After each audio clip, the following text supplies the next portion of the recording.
Hi guys, welcome back to my channel. Today I will be reading the 14th Goldfish chapter 20, Mad Scientist.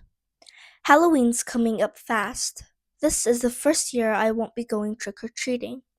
The town likes to keep the older kids off the street, so there's a dance party at the youth center on Halloween night. In science class, Mr. Ham is already getting into the spirit of things. His tie has skeletons on it. Are you going to the Halloween party? I asked Momo. She shakes her head. I have to take my little brother trick-or-treating. I asked Raj at lunch if he's going. Sure I am, he says. Halloween is best night of the whole year. You get to dress up. Please, my grandfather snorts. It's Halloween for you every day. I decide that I want to go, but I don't know what to wear. For the past few Halloweens, Brianna and I have coordinated our costumes, but I don't need a PhD to know that she and I won't be doing the whole buddy costume thing this year. My mom offers to take me to the high school so I can look through the wardrobe closet at the theater. I've got a great hippie costume from my production of Hair, she tells me as I rummage through the racks of clothes. I shake my head. It's not me. For my parents, costumes are no big thing. It's part of their job, like a uniform. But I don't think what you wear on Halloween is important. It says something.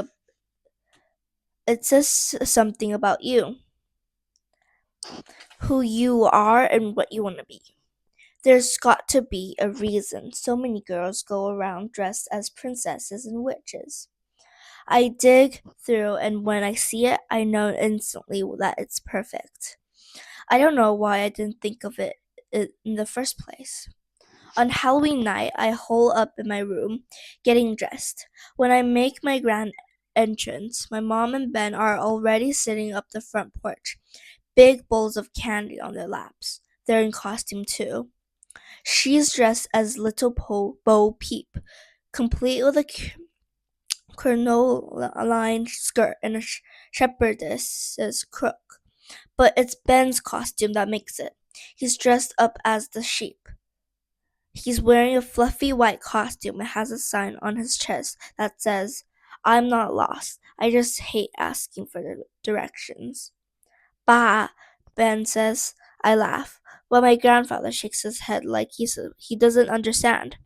Are you supposed to be Einstein? Ben asks me. I'm wearing a white lab coat and a crazy bushy white wig. I've got thick glasses and I'm holding a test tube filled with glow in the dark green paint. Just your basic mad scientist, I tell him. My grandfather my grandfather told me he was too old for Halloween, so he's wearing his usual outfit. Polyester pants, button-up shirt and cardigan, black socks, and loafers. I convinced him to wear a neon orange ponytail holder so he would look a little Halloweeny. Don't tell me, my mother teases him. You're supposed to be an old man? My grandfather scolds at her. Ha ha. But my Ben greets trick-or-treaters while my mom takes us over to the youth center. We wait for Raj outside and check out the costumes. There are a lot of sexy-looking angels and devils. My favorite is two kids who have dressed up as Dorothy and the Tin Woodman, except they've switched it up. The boy is Dorothy and the girl is the Tin Woodman. My grandfather asks, do you think they'll have caramel apples? The flower said there will be food. Why? I haven't had a caramel apple in years, he says. Raj walks up. He's not wearing any black at all. In fact, he's wearing green chino pants and a pink polo shirt that has the collar turned up. A white sweater is tied around his shoulder, and his white belt has whales on it. He's traded in his black Doc Martens for brown loafers with no socks. And he's dyed his hair blonde and combed it back. I would hardly even recognize him except for his piercings. What are you supposed to be? He sticks his hand in his pocket and slouches. Preppy, he says. I laugh. My grandfather shifts awkwardly. So what do we do now? I think we're supposed to have fun, I say. Fun? What a waste of time, he grumbles. We pay our money and head inside. It's dark and music thumps out of the stereo. Black lights and orange day glow decorations are everywhere. There are strobe lights and even a fog machine. My grandfather heads straight for the food and we trail after him. No caramel apples. It's a sad state of affairs when you can't get a caramel apple on Halloween, he grouses.